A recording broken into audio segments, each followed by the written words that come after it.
The Dungeon Master Experience is a series of articles written by Chris Perkins in Dungeon Magazine in 2011.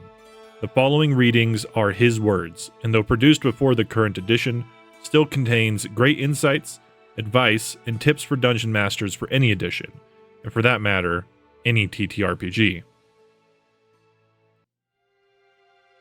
All Talk, 6/30/2011, Monday night. In the previous session, the heroes fought a Death Knight armed with a soul-draining sword.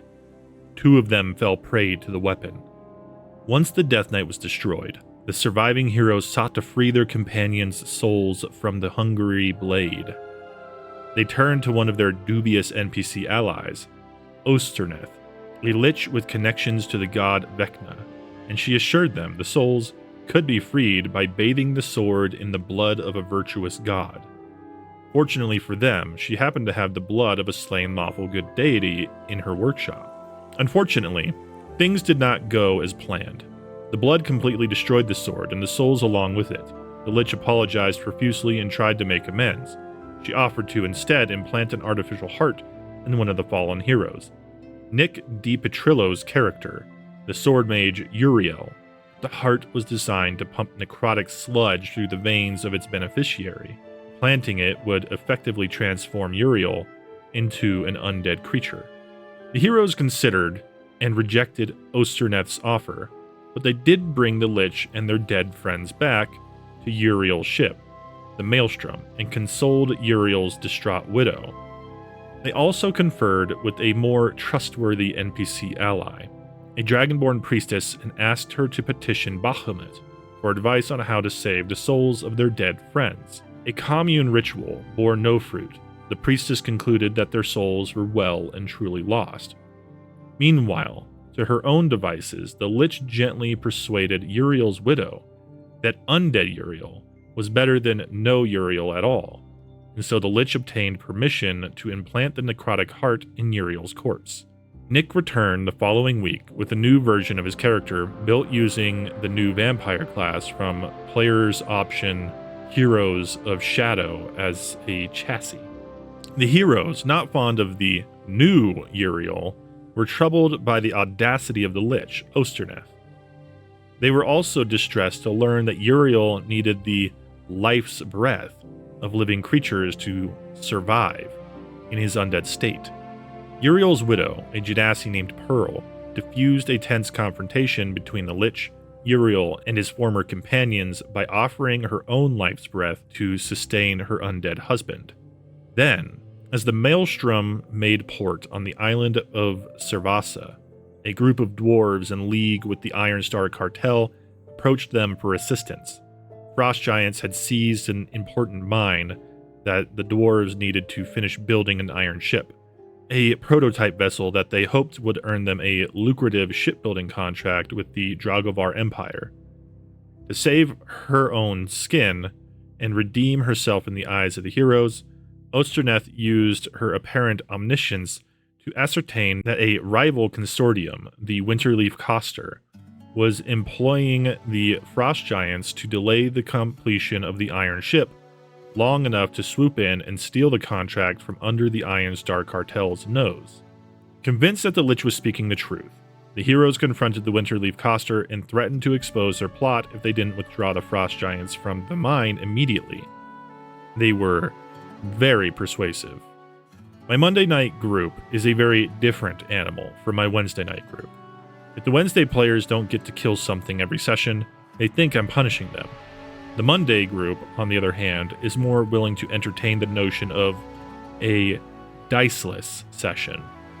They also have more tolerance for entertaining NPCs of conspicuously evil bent.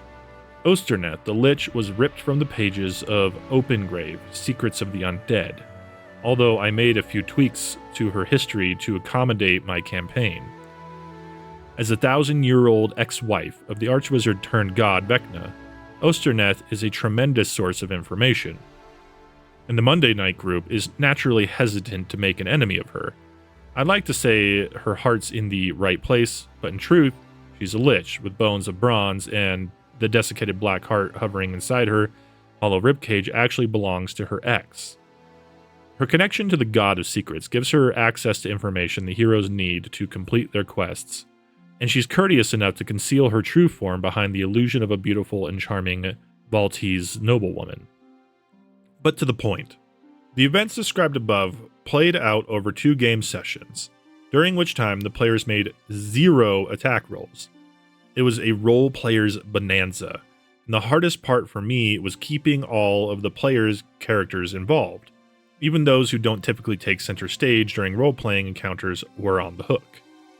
Case in point, Jeff Alvarez's character, the sword-wielding elf ranger Kit Volar, is the silent killer of the group.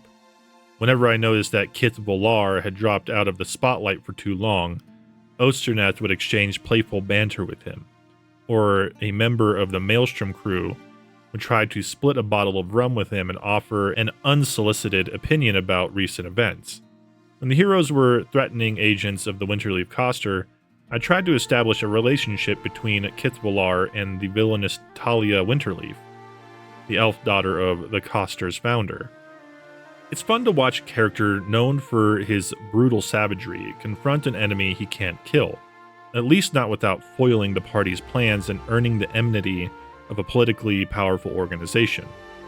Although everyone seemed to be having fun, I always feel like I should apologize to my players when we have a session that's all talk. At the end of the session, I told them, "Next week, you'll get to kill something, I promise." The players gave me a dismissive gesture, and Peter Schaefer, who currently plays Metis, Osternet's treacherous changeling manservant, exclaimed, "Are you kidding me? These are my favorite sessions." More than once during these sessions, I was certain a fight would break out, but the players never went there. Things probably would have played out differently on Wednesday night. I guess that's why the players in my Wednesday group often joke that the Monday players sit around the table drinking tea, while they're busy cracking skulls and fart jokes. Lessons learned.